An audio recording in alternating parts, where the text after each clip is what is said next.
আজ 22শে জুলাই। আজ নাকি যুবশক্তি ভরসা প্রকল্পের বা যুবশক্তি ভরসা কার্ড প্রকল্পের ৩,০০০ টাকা পাওয়ার অনলাইন আবেদন শুরু হয়েছে। এরকম আপনারা নানান প্রশ্ন করছেন যে আজ থেকে তো আবেদন শুরু হওয়ার কথা ছিল, আবেদন কি শুরু হয়েছে? আপনারা কি আজ থেকে আবেদন করতে পারবেন? কি আপডেট রয়েছে? কবে আবেদন শুরু হবে? কি তথ্য রয়েছে আপাতত? সমস্ত কিছু বিষয় আজকের ভিডিওতে আলোচনা করব। অবশ্যই ভিডিওটি বেশি করে শেয়ার করে দিন, সকলে যাতে সঠিক খবরটি জানতে পারে। আর এই ধরনের তথ্য আপডেটগুলো সবার আগে পেতে চ্যানেলটিকে সাবস্ক্রাইব করে রাখবেন। আর ফেসবুক থেকে যারা ভিডিওটি দেখছেন পেজটিকে ফলো করে রাখতে ভুলবেন না। তো যারা আমাদের চ্যানেল বা ফেসবুক পেজের ভিডিও নিয়মিত দেখেন, আপনারা লক্ষ্য করবেন আমরা কিন্তু যুবশক্তি ভরসা কার্ড নিয়ে কোনো ভিডিও করিনি যে এই 22 তারিখ থেকে আবেদন শুরু হবে, এই কাগজ আপনারা রেডি করে রাখুন, হ্যাঁ, এই দিন থেকে অনলাইন আবেদন শুরু হবে সরকার নোটিশ দিয়ে জানালো। কোনো কিন্তু তথ্য আমরা দিইনি। আপনারা বিভিন্ন চ্যানেল বা বিভিন্ন পেজে বা সোশ্যাল মিডিয়াতে খবর শুনেছেন যে 22 তারিখ থেকে নাকি অনলাইন আবেদন যুবশক্তি ভরসা কার্ড বা যুবশক্তি ভরসা প্রকল্পের অনলাইন আবেদন শুরু হবে। তো আজকে 22 তারিখ, আজকে আপনারা সাইট খুলে দেখছেন বা কখন অনলাইন আবেদন শুরু হবে সাইবার ক্যাফে দোকানে বা বিভিন্ন জায়গায় খোঁজ খবর নিচ্ছেন। তো আপনাদের সুবিধার্থে বলে রাখি, আজকে 22শে জুলাই এখন পর্যন্ত কোনো রকম যুবশক্তি ভরসা কার্ড প্রকল্পের আবেদন শুরু হয়নি। আবেদন তো দূরের কথা, এর যে সরকারি নোটিশ, যেটা গ্যাজেট নোটিফিকেশন, এর আবেদনের শর্ত কী থাকবে, তার যোগ্যতা কি থাকবে, কবে থেকে টাকা দেবে, হ্যাঁ, এর যে সম্পূর্ণ গাইডলাইন সেটাই এখনও সরকার প্রকাশ করেনি। আপনারা তো অনলাইন আবেদন তো দূর ভেবে নিয়েছেন।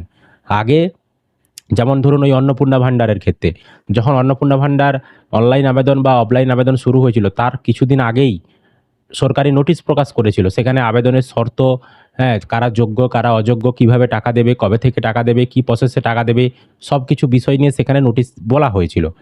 ঠিক এই যুবশক্তি প্রকল্পের ক্ষেত্রেও যখন আ অনলাইন আবেদন বা অফলাইন আবেদন শুরু হবে তার আগেই সরকারিভাবে গ্যাজেট নোটিফিকেশন প্রকাশ হবে এবং আপনাদেরকে নোটিশ আকারে সমস্ত তথ্য জানানো হবে যে কারা যোগ্য, কবে থেকে আবেদন করা যাবে, কি প্রসেসে টাকা দেয়া হবে, কারা এই প্রকল্পের টাকা পাবে না, শর্ত কি রয়েছে, সমস্ত বিষয় নিয়ে কিন্তু নোটিফিকেশন জারি হবে।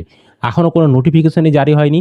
সুতরাং আবেদনের পদ্ধতি বা আবেদন করবেন এটা এখন আপনারা ভুলে যান। ঠিক আছে? এটা অক্টোবর থেকে লাগু হবে বলেছে। এই আপনার জুলাই মাস চলছে। এখনো মাঝখানে কিন্তু আগস্ট মাস রয়েছে। আগস্টের পর সেপ্টেম্বর মাস রয়েছে। তারপর অক্টোবর মাস। মাঝখানে এখনও কিন্তু ২ টো মাস পুরো রয়েছে। সুতরাং এত অধৈর্য হওয়ার কোনো কারণ নেই। সরকারের চাপ বেশি। তারা বা তাদেরকে অক্টোবর মাস থেকে এই প্রকল্পটা চালু করতে হবে। মানে টাকাটা অক্টোবর মাস থেকে হয়তো দিতে হবে। তার আগে তাদেরকে সমস্ত প্রসেসগুলো করতে হবে। সুতরাং তাদের মাথায় বেশি চিন্তা রয়েছে। আপনারা শুধুমাত্র অপেক্ষা করে থাকুন। যখন এর সরকারি নোটিশ বের হবে, আপনারা আমাদের চ্যানেল থেকে বা ফেসবুক পেজ থেকে সঠিক আপডেট পেয়ে যাবেন।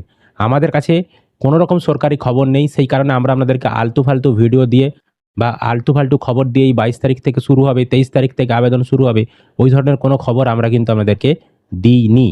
ঠিক আছে? সুতরাং আপনারা অপেক্ষা করে থাকুন।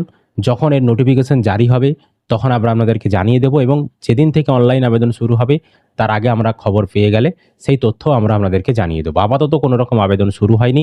কোনো কোথাও যেতে হবে না, কিচ্ছু করতে হবে না। আপাতত এখন বাড়িতে চুপচাপ ওয়েট করে বসে থাকুন। বুঝতে পারলাম? এবার অনেকেই জানতে চাইছেন এই যে যুবশক্তি ভরসা কার্ড, এর টাকা ছেলে মেয়ে উভয়েই কি পাবে? দেখুন, হ্যাঁ, ছেলে মেয়ে উভয়েই পাবে। শর্ত পালন করতে হবে। বয়স ২১ থেকে ৪৫ বছরের মধ্যে হতে হবে। আর যদি মাধ্যমিক, ন্যূনতম মাধ্যমিক পাস করে থাকেন, মাধ্যমিক, উচ্চ মাধ্যমিক পাস হলে আপনাদেরকে মাসে ২,০০০ টাকা দেবে। আর যদি গ্র্যাজুয়েশন পাস করে থাকেন, মানে স্নাতক যদি পাস করে থাকেন, তাহলে কিন্তু মাসে ৩,০০০ টাকা করে দেবে। তবে বলে রাখি, অনেকেই স্নাতক পাস করেছেন কিন্তু আপনারা হয়তো এখনও ইউনিভার্সিটি থেকে আপনাদের পাস সার্টিফিকেটটা তোলেননি। তাদেরকে বলব অবশ্যই আপনারা আপনাদের পাস সার্টিফিকেটটা তুলে রাখুন। যদি চাই তখন কিন্তু সাথে, সাথে জোগাড় করতে সমস্যা হবে। তাই আগাম আপনারা আপনাদের যারা গ্র্যাজুয়েশন পাস করে রেখেছেন তারা আপনাদের ইউনিভার্সিটিতে যদি পাস সার্টিফিকেট এসে থাকে, পাস সার্টিফিকেটটা অন্তত তুলে রাখবেন। বুঝতে পারলাম? আর কি, কি কাগজ লাগবে অনেকেই জানতে চাইছিলেন। কাগজ সেরকম বেশি কিছু লাগবে না। হ্যাঁ, আগাম কিছু জোগাড় করে রাখার মতন সেরকম কোনো কাগজ লাগবে না। ভোটার কার্ড, আধার কার্ড, ব্যাংকের পাসবই, এছাড়াও যদি পাসপোর্ট সাইজের ছবি লাগে পাসপোর্ট সাইজের ছবি এবং আপনারা যে মাধ্যমিক বা উচ্চ মাধ্যমিক বা গ্র্যাজুয়েশন পাস করেছেন সেই পাস সার্টিফিকেট, মার্কশিট এইগুলোই মূলত লাগতে পারে। অনেক জায়গায় শুনতে পাচ্ছেন এমপ্লয়মেন্ট এক্সচেঞ্জের কার্ড লাগবে। তো সেই বিষয়েও কোনো সরকারি কোনো রকম এখন পর্যন্ত তথ্য নেই। এখন থেকে ছোটাছুটি করার কোনো দরকার নেই। যদি সরকার বলে এমপ্লয়মেন্ট এক্সচেঞ্জের কার্ড করতে হবে, যখন বলবে তখন করবেন। আপাতত এখন ছোটাছুটি করার কোনো দরকার নেই। সরকারিভাবে কোনো রকম কোনো কিছু কিন্তু এখন পর্যন্ত জানায়নি। বোঝাতে পারলাম আপনাদেরকে? সুতরাং নিশ্চিন্তে থাকুন। পরবর্তী সময়ে যখনই এই নিয়ে সরকারি আপডেট আসবে আমরা আপনাদেরকে ভিডিওর মাধ্যমে সমস্ত তথ্য জানিয়ে দেব। এটাই ছিল আপডেট। আরেকটা জিনিস অনেকেই জানতে চাইছেন, পরিবারের ইনকাম কত হতে হবে? দেখুন, ইনকামটা যখন বাজেটের কপি প্রকাশ করেছিল সেখানে বলা হয়েছিল যে বাৎসরিক ইনকাম ১ লক্ষ টাকার আর বেশি হওয়া চলবে না। আবার মুখ্যমন্ত্রী শুভেন্দু অধিকারী তিনি যখন বক্তব্য রেখেছিলেন বাজেট পেশের পর, তিনি বলেছিলেন মাসিক ইনকাম ১ লক্ষ টাকার বেশি হওয়া চলবে না। তো এটার এক্সাক্ট একদম মানে সঠিক যে তথ্য সেটা কিন্তু যেদিন এর সরকারি নোটিশ বের হবে সেই দিনই কিন্তু জানা যাবে। আর কোন কোন সরকারি প্রকল্পের টাকা পেলে আপনারা এই যুবশক্তি ভরসা প্রকল্পের ৩,০০০ টাকা পাবেন না, সেটাও কিন্তু এখন পর্যন্ত ক্লিয়ার করেনি। শুধু বলেছিল কেউ যদি কোনো সরকারি প্রকল্পে সুবিধা পায় তাহলে তাকে এই যুবশক্তি প্রকল্পের টাকা দেওয়া হবে না। তো সেক্ষেত্রে এটুকু তো আপনারা ধরে নিতে পারেন, কোনো মেয়ে যদি অন্নপূর্ণা যোজনার টাকা পায় তাকে কিন্তু যুবশক্তি ভরসা কার্ডের টাকা দেবে না। মানে একজনকে যুবশক্তি প্লাস অন্নপূর্ণা দুটোর টাকা কিন্তু দেবে না, যে কোনো একটা টাকাই দেবে, মনে রাখবেন। আর বাকি পরিবারের অন্যান্য কেউ সদস্য যদি কোনো প্রকল্পের টাকা পায় বা আপনি যদি কৃষক বন্ধু বা পিএম কিষাণ পান, সেক্ষেত্রে আপনাদেরকে যুবশক্তি ভরসা কার্ড প্রকল্পের ৩,০০০ টাকা দেবে কিনা সে বিষয়ে এখন পর্যন্ত কোনো তথ্য নেই বা সরকারি আপডেট এখন পর্যন্ত নেই। সরকারি নোটিশ দেওয়া পর্যন্ত অপেক্ষা করা ছাড়া কোনো উপায় নেই। বুঝতে পারলাম আপনাদেরকে? তো ভিডিওটি বেশি করে শেয়ার করে দিন, সকলে যাতে খবরটি জানতে পারে। আর এই ধরনের তথ্য আপডেটগুলো সবার আগে পেতে চ্যানেলটিকে সাবস্ক্রাইব করে রাখবেন। ফেসবুক থেকে যারা ভিডিওটি দেখছেন পেজটিকে ফলো করে রাখতে ভুলবেন না।